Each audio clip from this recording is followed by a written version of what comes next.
You are trying to merge onto the highway, but your transmission starts slipping violently, or worse, completely locks you in a single gear while the check engine light glares at you from the dashboard. If you plug in a scanner and pull a code P2810, your powertrain control module is warning you about an electrical malfunction, specifically with pressure control solenoid G. Modern automatic transmissions are incredibly complex mechanical beasts that rely on a dense maze of internal hydraulic fluid passages to change gears. To control exactly where that highly pressurized fluid goes, the main engine computer sends electrical power to tiny magnetic valves called pressure control solenoids. By precisely opening and closing these little valves, the transmission can seamlessly apply different clutch packs and bands to shift gears at the exact right millisecond. But when the computer detects an electrical fault or an open circuit on the wiring for solenoid G, it realizes it has completely lost control over that specific hydraulic channel. To protect the transmission from literally destroying its own internal planetary gears by engaging the wrong clutches, the computer will instantly throw the vehicle into a restricted limp mode. Before you panic and assume you need a massively expensive transmission rebuild,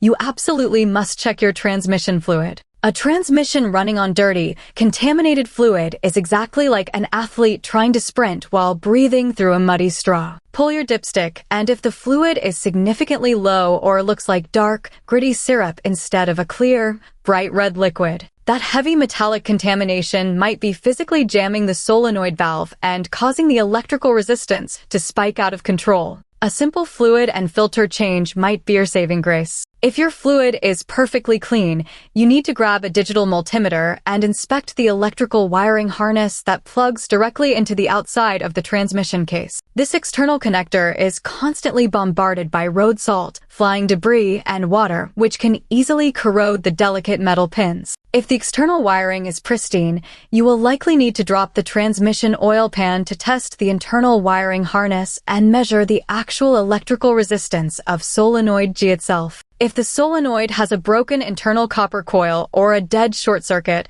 unbolting the bad unit and swapping in a brand new pressure control solenoid will usually restore your smooth shifting and get you out of limp mode.